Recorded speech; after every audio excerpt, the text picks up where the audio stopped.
हेमा मालिनी का जीवन परिचय। बॉलीवुड की दिग्गज अभिनेत्री हेमा मालिनी 70 और 80 के दशक की सबसे मशहूर अभिनेत्रियों में से एक है। उनकी गिनती बॉलीवुड के उन अभिनेत्रियों में भी की जाती है जिनके पास एक्टिंग के साथ सौंदर्य का बेहतरीन समन्वय है। बॉलीवुड में ड्रीम गर्ल के नाम से मशहूर हेमा मालिनी ने अपने 40 साल के फिल्मी करियर में 150 से ज्यादा फिल्मों में काम किया, लेकिन करियर के शुरुआती दौर में उन्हें वह दिन भी देखना पड़ा जब एक फिल्म निर्माता ने उन्हें यह तक कह दिया कि उनमें अभिनेत्री बनने का कोई गुण मौजूद नहीं है। तो चलिए जानते हैं हेमा मालिनी के जीवन से जुड़े कुछ अनसुने किस्सों के बारे में। हेमा मालिनी का फैमिली बैकग्राउंड। हेमा मालिनी का जन्म 16 अक्टूबर 1948 को तमिलनाडु के तिरुचिरापल्ली में हुआ था। उनके पिता का नाम V.S.R. चक्रवर्ती और माता का नाम जया लक्ष्मी चक्रवर्ती था। हेमा मालिनी के जीवन में उनकी मां का अहम रोल रहा। तमिल फिल्मों में एंट्री से लेकर बॉलीवुड में टॉप अभिनेत्रियों की लिस्ट में शुमार होने तक हेमा मालिनी के सारे डिसीजन उनकी मां ही लेती थी।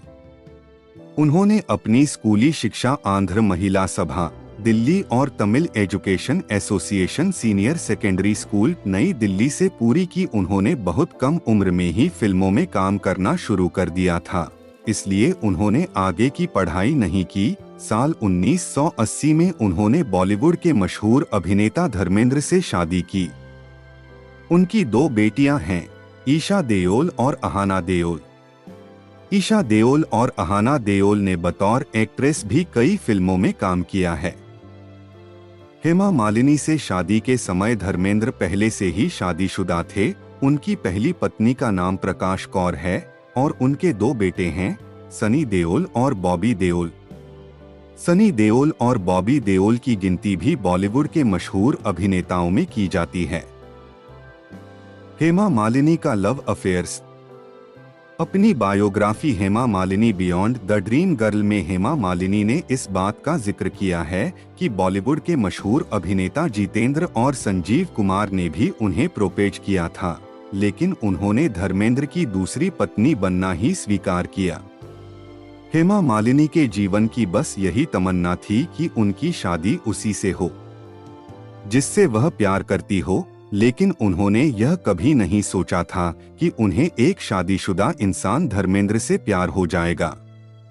हेमा मालिनी के पिता उनकी शादी के खिलाफ थे। यही वजह रहा कि जब तक उनके पिता जिंदा रहे उनकी शादी नहीं हो सकी।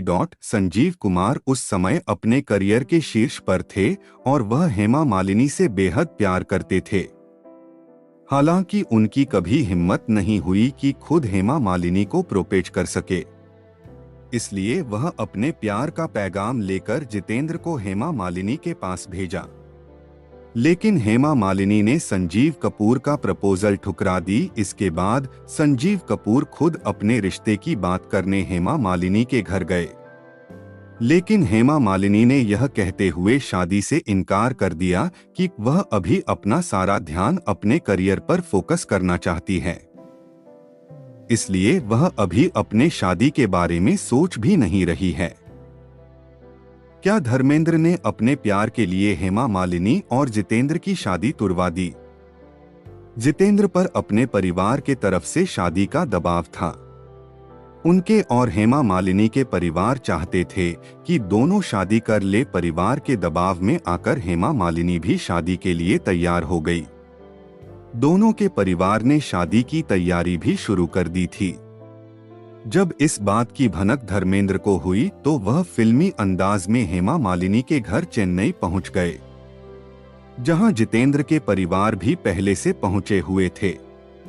उन्होंने हेमा मालिनी और जितेंद्र की शादी रुकवा दी और हेमा मालिनी को किसी तरह खुद से शादी करने के लिए मना लिया। इस तरह धर्मेंद्र अपने प्यार के लिए हेमा मालिनी और जितेंद्र की शादी होने नहीं दी। धर्मेंद्र पहले से शादीशुदा थे, इसलिए उन्हें हेमा मालिनी से शादी करने के लिए अपना धर्म बदलना पड़ा। हिंदू विवाह अधिनियम के तहत वह अपनी पहली पत्नी को तलाक दिए बिना दूसरी शादी नहीं कर सकते थे और उनकी पहली पत्नी प्रकाश कौर उन्हें तलाक देने से इनकार कर दी थी। साल 1980 में धर्मेंद्र और हेमा मालिनी ने इस्लाम धर्म अपनाकर एक दूसरे के साथ शादी कर ली।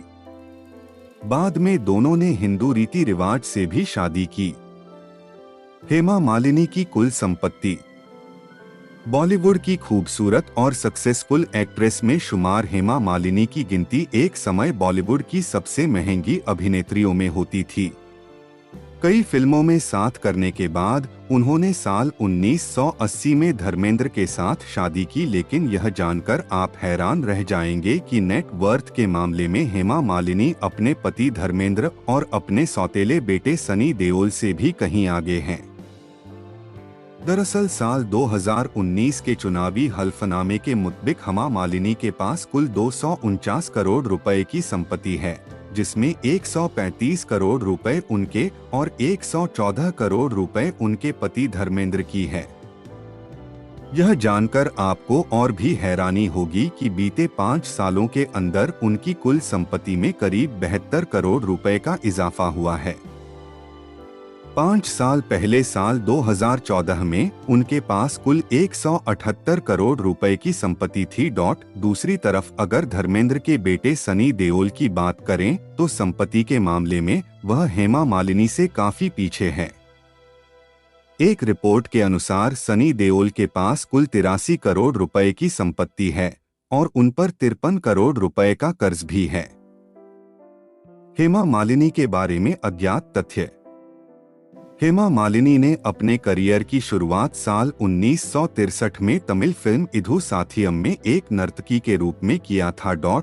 उन्होंने बॉलीवुड में अपने करियर की शुरुआत साल 1968 में राज कपूर के साथ फिल्म सपनों के सौदागर से की। 70 और 80 के दशक में वह सबसे महंगी अभिनेत्रियों की लिस्ट में पहले नंबर पर थी। उन्होंने अपने फिल्मी करियर में उस समय के लगभग हर बड़े अभिनेता के साथ काम की, लेकिन हेमा मालिनी के जीवन और उनके करियर में अभिनेता धर्मेंद्र का बड़ा हाथ रहा। उन्होंने अपने फिल्मी करियर में सबसे ज्यादा फिल्में धर्मेंद्र के साथ की। उन्होंने धर्मेंद्र के साथ 35 फिल्मों में काम किया है और धर्मेंद्र के साथ उनकी पहली फिल्म साल 1970 में रिलीज हुई फिल्म शराफत थी। साल 1977 में उन्होंने धर्मेंद्र के साथ फिल्म ड्रीम गर्ल में काम किया और इसी फिल्म में काम करने की वजह से उन्हें ड्रीम गर्ल के नाम से जाना जाता है। फिल्म शोले की शूटिंग के दौरान धर्मेंद्र शूटिंग में काम करने वाले लड़कों को लाइट बंद करने के लिए पैसे देते थे ताकि वह हेमा मालिनी के साथ ज्यादा समय बिता सके। अभिनेत्री के साथ साथ हेमा मालिनी भरतनाट्यम की अच्छी डांसर भी है। वह भरतनाट्यम और कुचिपुड़ी की अच्छी डांसर भी है और उन्होंने अपनी बेटियों को भी भरतनाट्यम के लिए प्रशिक्षित किया है। एक इंटरव्यू में उन्होंने कहा था कि वह नृत्य के बिना नहीं रह सकती और वह कई कार्यक्रमों में भी भरतनाट्यम पर परफॉर्म करती नजर आई है। साल 1992 में रिलीज हुई शाहरुख खान की पहली फिल्म दिल आशना है को हेमा मालिनी ने निर्देशित किया था। हालांकि यह फिल्म शाहरुख खान की फिल्म दीवाना के बाद रिलीज हुई थी। हेमा मालिनी एक पशु प्रेमी है और वह पेटा इंडिया का समर्थन करती है। साल 2009 में उन्होंने घोड़ी गाड़ियों पर प्रतिबंध लगाने के लिए मुंबई के नगरपालिका आयुक्त को पत्र लिखी थी। इतना ही नहीं, साल 2011 में उन्होंने तमिलनाडु में होने वाले बैल की लड़ाई जल्लीकट्टू पर भी प्रतिबंध लगाने के लिए उस समय के केंद्रीय पर्यावरण मंत्री जयराम रमेश को पत्र लिखी थी। हेमा मालिनी शुद्ध शाकाहारी है और उनका कहना है कि मुझे इस बात की खुशी होती है कि मेरा भोजन पेड़ पौधे और जानवरों की मदद करता है। हेमा मालिनी का राजनीतिक सफर।